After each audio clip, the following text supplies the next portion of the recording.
बहाल होने वाले प्रधान शिक्षकों और प्रधानाध्यापकों के मूल वेतन में होगा बढ़ोतरी बढ़ोतरी होना तय है।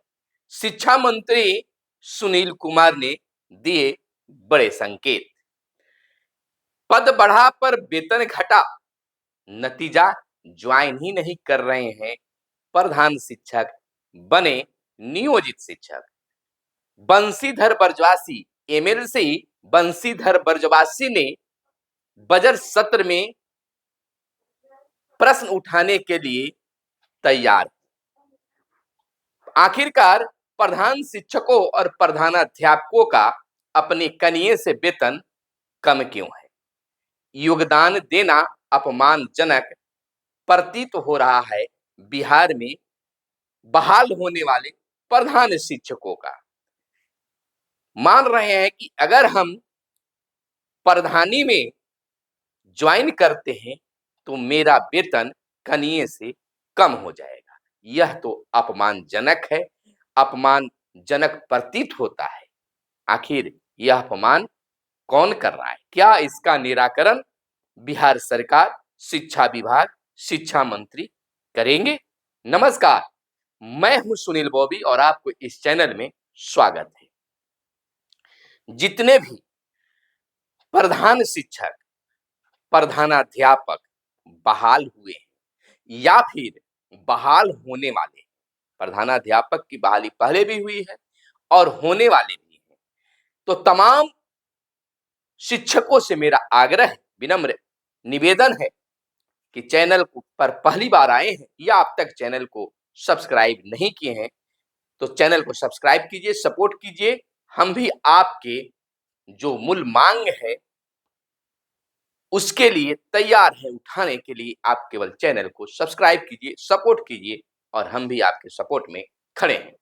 आपका लगातार प्रेम मिल रहा है और जो भी साथी, जो भी शिक्षक अब तक चैनल को सब्सक्राइब नहीं किए तो कर लीजिए।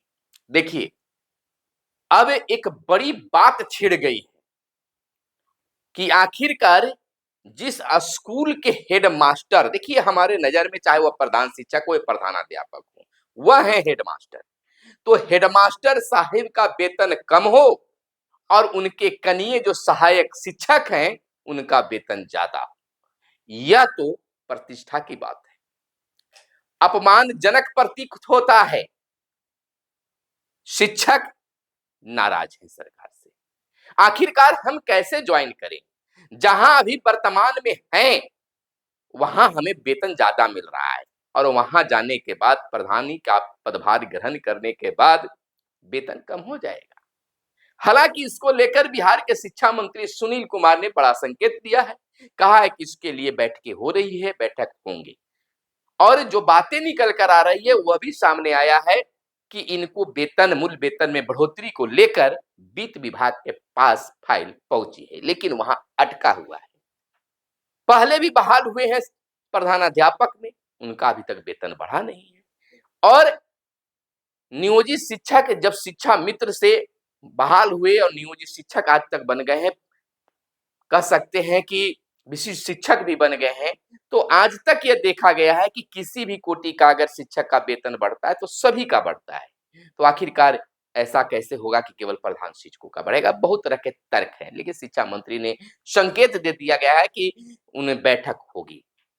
हालांकि इसको लेकर शिक्षा विभाग में भी बैठक हुई, लेकिन इसके लिए मुख्य रूप से नहीं, लेकिन इसकी बात जरूर उठी है कि इन शिक्षकों का भी वेतन बढ़ना चाहिए। हालांकि इसमें सभी शिक्षकों को घाटा नहीं हो रहा है। जो 3 और 5 में मूल रूप से बहाल शिक्षक हैं और प्रधान शिक्षक बन गए हैं, ज्वाइन करने वाले हैं, उनके लिए विशेष घाटा है और 3-5 के बाद जो शिक्षक बहाल हैं उनको कोई ज्यादा घाटा नहीं है, उनका वेतन बढ़ा है।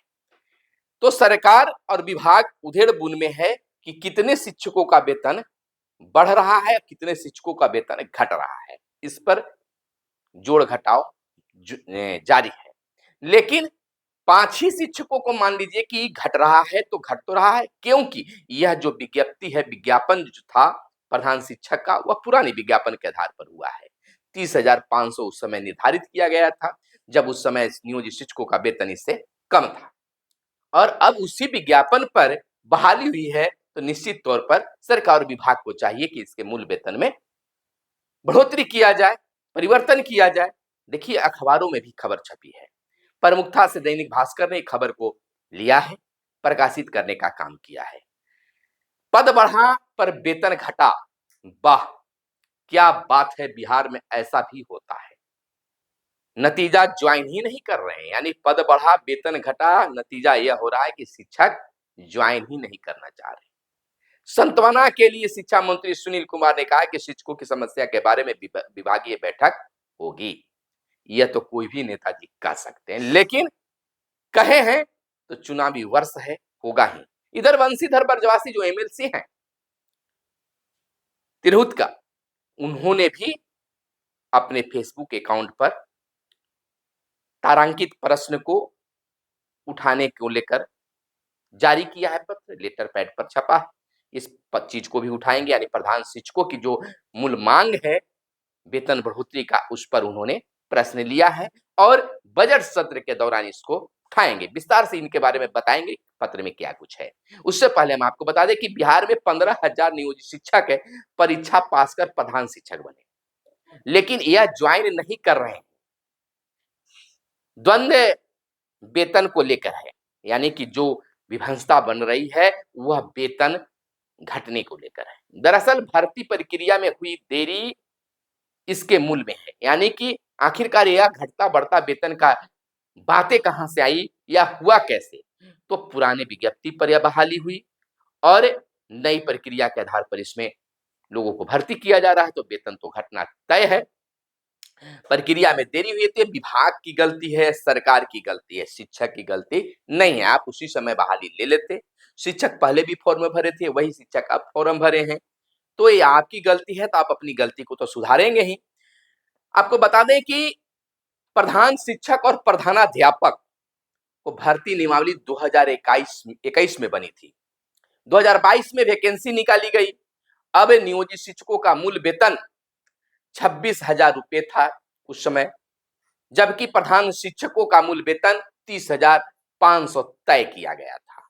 और आज की स्थिति में आप जानते हैं कि नियोजित शिक्षकों का मूल वेतन कितना बढ़ गया है।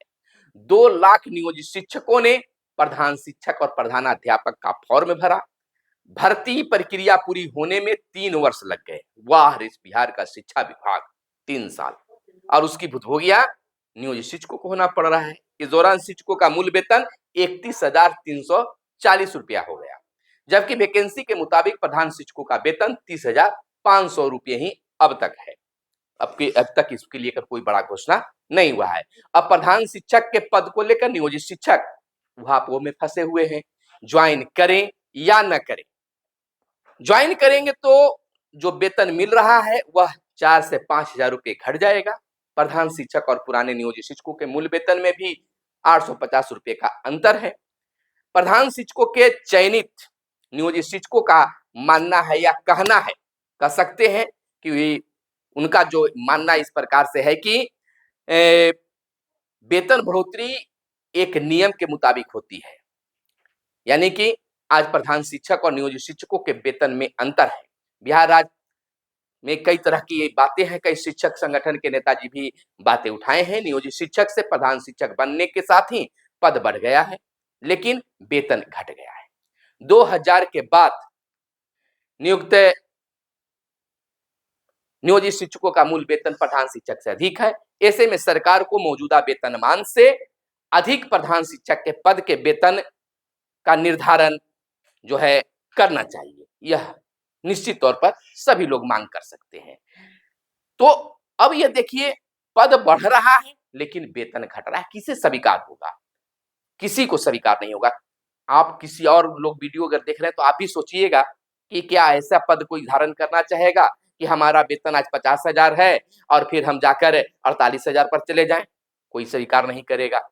मान प्रतिष्ठा बढ़ेगी और पैसा घटेगा।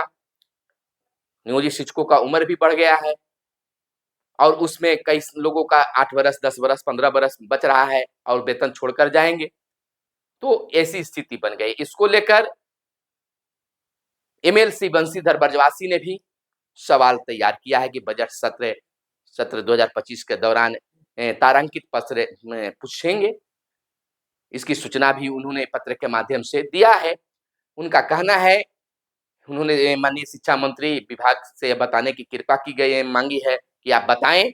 उसमें लिखा गया है कॉलम नंबर क में, क्या यह सही है कि वर्ष 2021 में राज्य सरकार द्वारा लिए गए नीतिगत निर्णय के आलोक में राज्य के प्रारंभिक विद्यालयों में प्रधान शिक्षक के पदों पर नियुक्ति की कार्रवाई प्रक्रियाधीन है? उन्होंने ख पॉइंट में लिखा है कि क्या यह भी सही है कि प्रधान शिक्षकों के लिए वर्ष 2021 में पद सृजन के साथ ही मूल वेतन 30,500 रुपए निर्धारित किया गया था, जो तत्कालीन स्थानीय निकाय शिक्षक संवर्ग के वरीयतम स्नातकोत्तर +2 शिक्षकों को इंट्री वेतन से भी अधिक था।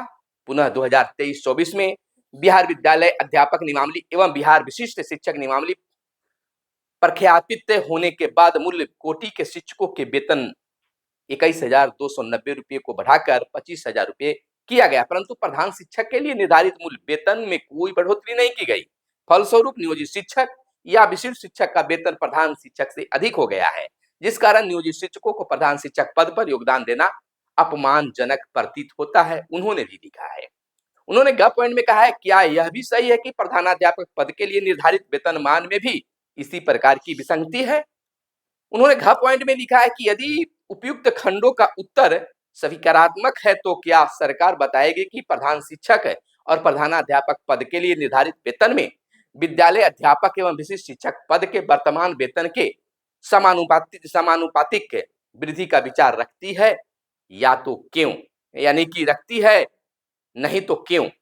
दोनों प्रश्न किया है इन्होंने। अगर नहीं है तो क्यों नहीं है? इसका सवाल का जवाब वंशीधर बरजवासी एमएलसी ने मांग किया है। इसी तरह के कई और बातें निकलकर सामने आ रही है, लेकिन यह तो आपत्तिजनक जरूर है कि शिक्षा विभाग कहां सोई है, अपनी गलती को दूसरे के मत्थे पर हमेशा क्यों मढ़ती है।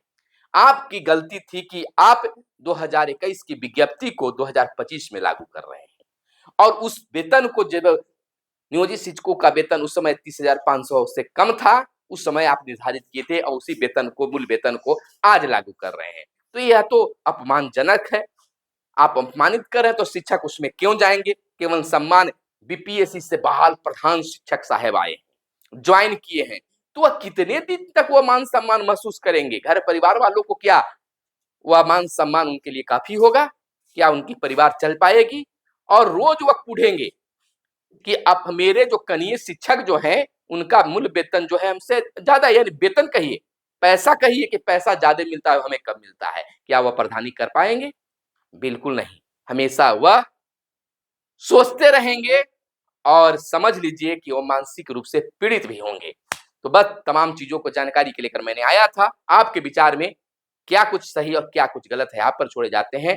कमेंट बॉक्स में आप जरूर लिखिए कि प्रधान शिक्षकों का वेतन बढ़ना चाहिए या नहीं बढ़ना चाहिए। जो भी प्रधान शिक्षक या शिक्षिका या हेडमास्टर, प्रधानाध्यापक इस वीडियो को देख रहे हैं, तो सरकार से कमेंट बॉक्स में मांग कीजिए कि मूल वेतन में बढ़ोतरी होना चाहिए। अपना नाम लिखिए, आप अपना नाम लिखिए और कमेंट बॉक्स में लिखिए कि मूल वेतन में बढ़ोतरी होना चाहिए। वीडियो को वायरल कीजिए ताकि सरकार तक पहुंचे और बजट सत्र में आपके लिए सरकार, शिक्षा मंत्री घोषणा कर दे। धन्यवाद। जय हिंद, जय भारत, वंदे मातरम।